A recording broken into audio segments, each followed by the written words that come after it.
Hola, ¿qué tal? ¿Cómo están? Bienvenidos a Tesis. Espero que estén ahí con nosotros, como siempre. Hola, Richard. ¿Cómo estás, Verónica? ¿Bien? Feliz de estar acá. Sí, la verdad que sí. Hoy vamos a hablar de lactancia, un tema que me encanta, así que es súper interesante. Quédense, préndanse. Bueno, vamos a hablar de hígado graso, ¿Sí? y de epilepsia. Muy Que es bien. la epilepsia, a ver cómo si los tratamientos y los diferentes tipos. Perfecto, me encanta. ¿Arrancamos? Arrancamos. Ya.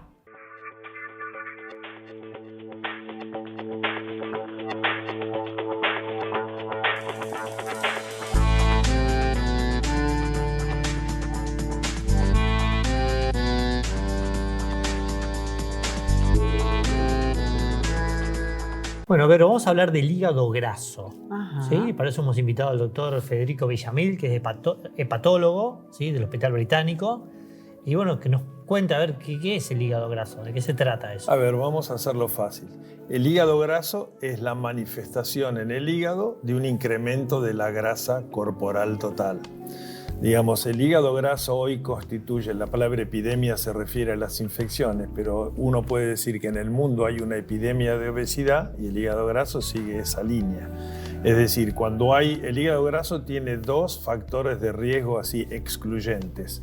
Uno es el sobrepeso, la obesidad, y el otro es la diabetes. Esas son las dos condiciones que predisponen al hígado graso. Y por lo tanto, para controlar el hígado graso hay que controlar esas dos condiciones. Doctor, ¿y puede ser que una persona no tenga obesidad y que su calidad de consumo sea tan mala que tenga hígado graso? Sí, es posible. Digamos, el hígado graso en las personas flacas, para decirlo fácil, es más complejo, tiene más componentes genéticos, es como otra enfermedad. Es la minoría. O sea, tener un hígado graso no teniendo sobrepeso o diabetes o un claro factor de riesgo es algo que los hepatólogos tenemos que mirar con más detalle porque suele ser una enfermedad más agresiva. Es decir, que es la misma grasa que tiene el obeso, Claro. puesta dentro del hígado. La grasa está en el tejido adiposo y también en el hígado. Tengan en cuenta que todo lo que nosotros comemos se divide en tres grandes grupos: los azúcares, las proteínas y las grasas. Todo eso va al hígado. El hígado procesa y distribuye. Es la gran fábrica. Por lo tanto, es una exageración de un fenómeno normal. El hígado retiene la grasa y la distribuye. Cuando ustedes me pregunten del tratamiento, bueno, el tratamiento del hígado graso, pero para explicar esto, el tratamiento del hígado graso consiste, el único tratamiento efectivo es la dieta y el ejercicio. Cuando uno hace ejercicio, el músculo quema primero los azúcares, después quema la grasa y el hígado le manda la grasa. O sea, el hígado es el distribuidor. Pero claro, cuando hay grasa en todos lados, hay grasa también en el hígado. ¿Y cuál es la peor grasa para el hígado? No es la peor, sino vamos a tratar de ponerlo de otra forma. Es decir, ¿cuáles son los hígados grasos que les va mal? ¿Qué significa ir mal? Hoy en día es la segunda causa de trasplante en el mundo, de trasplante hepático en el mundo. ¿Por qué? Porque el hígado graso en general es una condición benigna. En general la grasa no daña mucho el hígado, pero hay un 1 a 2% de los pacientes en que a la grasa se agrega inflamación y se agrega daño hepático progresivo. Ahora, sin ser matemático, 1% del 30% de la población mundial es un montón. Es un montón. Digamos, La cantidad de gente 40 es muchísimo. millones de habitantes. ¿Cuántos tienen hígado graso? Más o menos 10 millones. Se una calcula locura, que el 20% de la población general tiene hígado graso, pero el 1% de 10 millones son 100.000. Entonces, 100.000 con enfermedad seria. Y eso es el motivo de la consulta, porque ¿qué es lo que nosotros tenemos que tratar de hacer? Diferenciar aquel hígado graso que simplemente es aumento de la grasa en el hígado de aquel hígado graso que va a producir daño hepático progresivo que lleve a una cirrosis, a un cáncer o a la necesidad de un trasplante. Entonces, en porcentual es muy bajito, pero numéricamente es muy grande porque la base es muy grande.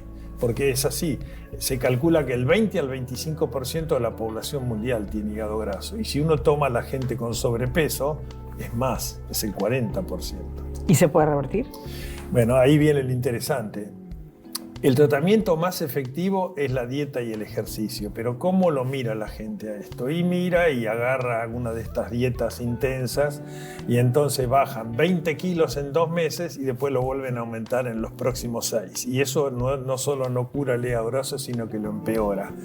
Lo que tiene que hacer una persona con hígado graso, que es lo mismo que tienen que hacer las personas con sobrepeso es cambiar los hábitos. Es decir, tienen que juntarse con una nutricionista que le diga, de esto come lo que quieras, de esto nada, de esto una vez por semana, y tratar de incorporar un tipo de dieta que le haga perder 1 o 2 kilos por mes, pero sostenidamente durante 1 o 2 años.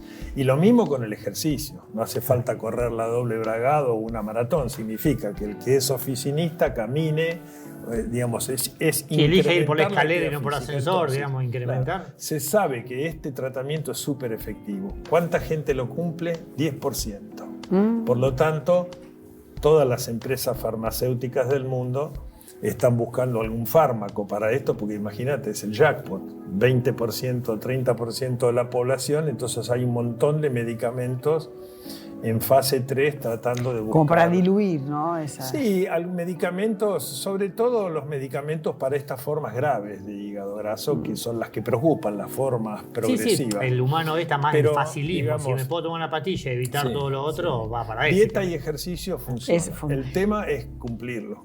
¿O cómo cumplirlo? En el tiempo. Y digo, ¿qué le pasa a la célula del hígado? Digamos? Claro, el hígado, la célula del hígado que se llama hepatocito, se empieza a llenar de gotitas de grasa. Se llena de grasa. La grasa no le produce tanto problema al hígado mientras es grasa sola. Pero en algunos individuos la grasa despierta una respuesta inflamatoria. La obesidad en general es un grado de inflamación bajo pero continuo. Aquellos pacientes que además de la grasa hacen inflamación, como hablábamos de las hepatitis, itis es inflamación, esos progresan. Entonces la grasa sola no produce. Pero es el factor de riesgo. Otra cosa que no dije es que estamos hablando de hígado graso no alcohólico. Eso cuando usted dijo cirrosis, claro. Esa era mi pregunta. No, pero... Como usted 2 veces dijo cirrosis, yo la ignorancia, claro, tengo linkeado cirrosis, persona que toma alcohol. Pero todas esas cosas nosotros tenemos que desmistificarlas, porque hay unas 20, 30 causas de cirrosis. Okay. Uno puede llegar a una cirrosis por una hepatitis C, puede llegar por alcohol, por hígado graso no alcohólico. ¿Qué es la cirrosis en realidad? A ver, cuando uno ve un hígado ¿vos cocinás? Sí. En la carnicería, sí. Uno lo agarra al hígado, se rompe todo. Sí. Es un tejido friable. Sí. ¿Por qué? Porque el hígado está programado de alguna forma para no ejercer ninguna resistencia al paso de la sangre, porque el hígado recibe toda la sangre del intestino, el hígado saca las impurezas, manda las sustancias que son esenciales para la vida y por eso no tiene que ofrecer ninguna resistencia. Cuando empieza a haber daño progresivo, se empiezan a depositar en el hígado lo que se llama fibrosis, pero serían cicatrices. Si vos estás en tu casa, te pinchás el dedo, sale una gota de sangre, al día siguiente no hay cicatriz. Pero si te pegás un flor de tajo con un cuchillo y te dan 7 puntos, te queda una cicatriz. Eso es fibrosis. Cuando al hígado graso se le agrega inflamación, se empiezan a depositar cicatrices. Se llama fibrosis. Cuando hay muchas cicatrices, eso se llama cirrosis. Con lo cual el hígado, en vez de ser un órgano liso, friable, blando, se convierte en una piedra. Y eso es la cirrosis. A la cirrosis se llega habitualmente en 10 a 20 años de evolución, que es lo que hace las hepatitis virales o el hígado graso. No es que uno hace cirrosis siempre en hay 6 tiempo, meses. Digamos, pero un es diagnóstico, digamos que es el final común de todas las enfermedades del hígado que tienen la capacidad de dañar. El alcohol, desde ya, porque el alcohol es un tóxico para el hígado. Pero acá cuando hablamos de hígado graso, hablamos de hígado graso no alcohólico. Perfecto. Por supuesto, el que tiene un hígado graso no debe tomar alcohol, porque el alcohol produce grasa. Claro, exacerba. Bueno, doctor, muy interesante. Muchísimas gracias. La verdad, un placer escucharlo. ¿Vamos? Vamos. Bueno, estamos con Andrea de León, puericultora. ¿Cómo estás, Andrea? Bien. Vamos a hablar Andrea. De la lactancia materna. Muy bien. ¿Sí? Bueno. ¿Cómo venimos con el tema de la lactancia materna? Venimos y de todo. Nuestros índices no son los mejores. Estamos siempre trabajando. Hay muchos avances en los equipos de salud, en las familias también, que demandan información desde el embarazo. Eso es interesante, es terreno ganado. Pero bueno, después hay dificultades y algo con lo que también nos encontramos que es que no es un hecho simplemente biológico la lactancia. Entonces hay muchos factores a veces por los cuales se complica. Y la idea es estar ahí apoyando el deseo de la persona que quiere dar la teta. ¿Cuál es la mayor dificultad que se encuentra a la hora de mamar? Hay algunas dificultades que tienen que ver con el nacimiento, otras que se dan en nacimientos por ahí más intervenidos, ¿no? Que es como una práctica más común. Más habitual ahora también. Sí, más común de lo que uno quisiera. En realidad, naturalmente, las mujeres y fisiológicamente podemos pasar por el proceso de un parto, pero bueno, muchas veces el apuro, el tiempo, el miedo, hay como otras cuestiones que hacen que no sea todo tan natural. Y eso ya quizás dificulta un poco el primer contacto temprano, la primer prendida que se recomienda y puede ser directamente en el quirófano, y esos son muy buenos indicios para una buena lactancia. Algunos surgen ahí, otros tienen que ver más con cuestiones personales. No ayuda tampoco la vuelta pronta al trabajo. En ese sentido, hay cosas que podemos hacer entre todos porque tienen más que ver con el marco legal. Entonces, a veces son factores como muy distintos, pero parece que todos apuntan a que sea como un privilegio elegir y dar la teta y sostener una lactancia el tiempo que la diada lo desee, lo necesita y lo elige. Lo que pasa es que hay algo social. Te estaba escuchando hablar y uno se remite a la historia y desde las nodrizas adelante, o sea, imagínate lo que hay, las diferentes etapas que ha pasado la lactancia. Sí. La lactancia hacia otro que no sea tu propio crío. O sea, es como... Pero digo, en la es farmacia muy social, generalmente en la farmacia ahí está la excusa de no era buena mi leche. No era buena, me quedé sin leche. Digamos, y todo eso. Es de libre venta. Claro, entonces como que por ahí... Claro, ese es el tema. Y también esta cosa de se la dejo, yo me ocupo menos, ¿no? Entrego para que la alimentación la haga otra persona. Sí, o si trabaja, sacarse la leche es un trabajo. Por eso es algo de data. También digamos que tenemos como sociedad que mirar para que esa mujer que se reintegra a su jornada laboral completa, se le respete el tiempo de extracción. Son 15 minutos. No estamos pidiendo una cosa tan loca y los beneficios de salud a largo plazo para todos es mucho mayor. Entonces no debería ser... No, lugares que antes las empresas grandes tenían lugares donde tenían los bebés, podían tener los bebés, ahora casi no hay. No, pero es mucho más caro no dar la teta. Lo que a veces no dimensionamos tiene que ver con eso. Lo que pasa es que es el aquí ahora una cosa y lo otro es a futuro. Exacto. ¿Qué hay con el tema de la noche? ¿Es necesario que un bebé tome a la noche? Ningún adulto nos alimentamos a la noche. ¿El bebé necesita a la noche? Hay un tiempo al principio que sí y después va, por supuesto, madurando. Pero si no se despierta, ¿lo despierto? Una cosa es un bebé de 4 días recién vuelto a la casa. Ese. Ese se va a despertar solo. Se va a despertar, pero si no se despierta. Ahí hay una alarma, ahí hay un problema, ahí tenemos que consultar. Es muy importante el equipo de salud, el seguimiento. Esos primeros días son clave para la salud de la mamá, para la salud del bebé y para la continuidad de la lactancia. Un bebé de 4 días que no se despierta de noche, para mí, lejos de la imagen de qué tranquilito, ahí hay un problema, veamos qué pasa, si no se está alimentando bien, por qué no se despierta. Hay mucho para trabajar como parte del equipo de salud entre el pediatra y la puericultora. ¿Y qué pasa si la madre está muy cansada? ¿Es un mito o es verdad que puede no tener leche? Es real lo del cansancio. Hay algo de la percepción psicológica que puede ser, hay algo hormonal y emocional que influye en la salida de la leche. No es lo mismo la producción de la leche que la eyección de la leche. Trabajan hormonas distintas. Entonces, yo puedo tener cantidad y muy buena producción, pero estar estresada, dolorida, asustada y que no salga.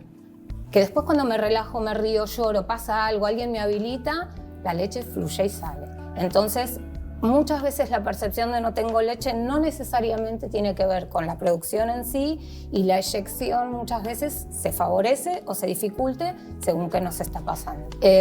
Y por otro lado, esto del tiempo y de la composición de la leche es interesante porque la composición de la leche va a ir variando durante la toma. Entonces va a ir tomando distintas propiedades el bebé, son todas muy importantes. Antes lo que se pensaba es que la leche del final era más grasosa, entonces era importante sostener una toma activa, porque además no es lo mismo que poner al bebé y dejarlo a que haga cualquier cosa. Por eso también es importante hablar de lactancia, porque un bebé con la teta dentro de la boca no necesariamente está comiendo. Entonces es una succión activa, un pecho con producción, la eyección de la leche, el tiempo que el bebé decida para que tome todos los componentes. Lejos de tener más grasa, lo que sucede es que va como emulsionándose y sale por el conducto y arrastra todas las propiedades que el bebé necesita. Si el bebé quiere un poco más cuando se suelta espontáneamente, ofrecemos el segundo pecho, lo que necesite. La próxima sí empezamos por el otro, pero por un tema de estímulo. Ah, perfecto. Perfecto. Bueno, es un muchísimas tema en gracias. sí. La verdad que es un tema para un programa entero. Sí, hablar sí, de la verdad. lactancia. Bueno, muchas gracias. Por favor. Vamos al living. Dale. Muy bien, estamos con la doctora Andrea Michuli, ella es neuróloga. Hola Andrea. Hola, buenas Hola, tardes. Andrea. Vamos a hablar sobre epilepsia. ¿Qué es la epilepsia? Porque a veces uno escucha esa palabra y dices, ¿de qué hablan? Bueno, en realidad la epilepsia es un trastorno del cerebro, del sistema nervioso central, pero más fácil hablar del cerebro como órgano, donde se produce una alteración eléctrica y hay una respuesta en el organismo que puede ser de diferentes tipos según el tipo de epilepsia, ¿no? Porque son muchas las epilepsias. Entonces, depende del lugar que esté afectado del cerebro, la respuesta va a ser motora, sensitiva, va a ser una ruptura de contacto con el medio, va a ser movimientos con el cuerpo, bueno, distintas formas de manifestarse tiene. Pero básicamente tenemos que entender que es una enfermedad del cerebro, ¿sí? Y, digamos, ¿cómo se diagnostica? Es decir, ¿cómo se entera un paciente que tiene epilepsia ante, digamos, la aparición de esto que estás manifestando? ¿O en alguna consulta se hace algo de rutina para estudiar? Bueno, como todas las patologías, lo primero que tenemos es la manifestación clínica, ¿verdad? Entonces, a partir de una determinada manifestación clínica del sujeto, a partir de ahí tenemos una serie de estudios complementarios que nos llevan a un diagnóstico más específico. En ese sentido, nosotros utilizamos distintas herramientas. Una son las imágenes del cerebro y una muy importante son los estudios electrofisiológicos, que son los que nos muestran las distintas actividades que tiene el cerebro a nivel eléctrico, ¿sí? Y entonces podemos hacer electroencefalograma común, podemos hacer con algún tipo de estimulación, podemos hacer un electroprolongado, podemos hacer un estudio de sueño más específico que a veces nos ayuda un poquito más a ver el trastorno en sí mismo. Y después tenemos otros estudios, depende del síndrome epiléptico que se trate, ¿sí? O sea que uno nace epiléptico. No, solamente el 30% de las epilepsias son genéticas. Okay. Después tenemos otro gran porcentaje que son secundarios a otros trastornos. ¿Y que esas genéticas se gatillan con algo? ¿Pueden estar latentes toda la vida? ¿O los episodios pueden nunca una persona epiléptica tener un episodio? No, en general nosotros necesitamos la clínica para hacer el diagnóstico, ¿sí? O sea, tiene que manifestarse. Una vez que se manifestó, nosotros buscamos con estos estudios que yo les contaba recién de qué tipo de trastorno se trata y en función de eso vamos viendo el tipo de si es secundaria a algo o si es primaria, genéticamente primaria, ¿verdad? Y tratamientos, digamos, tienen las epilepsias, va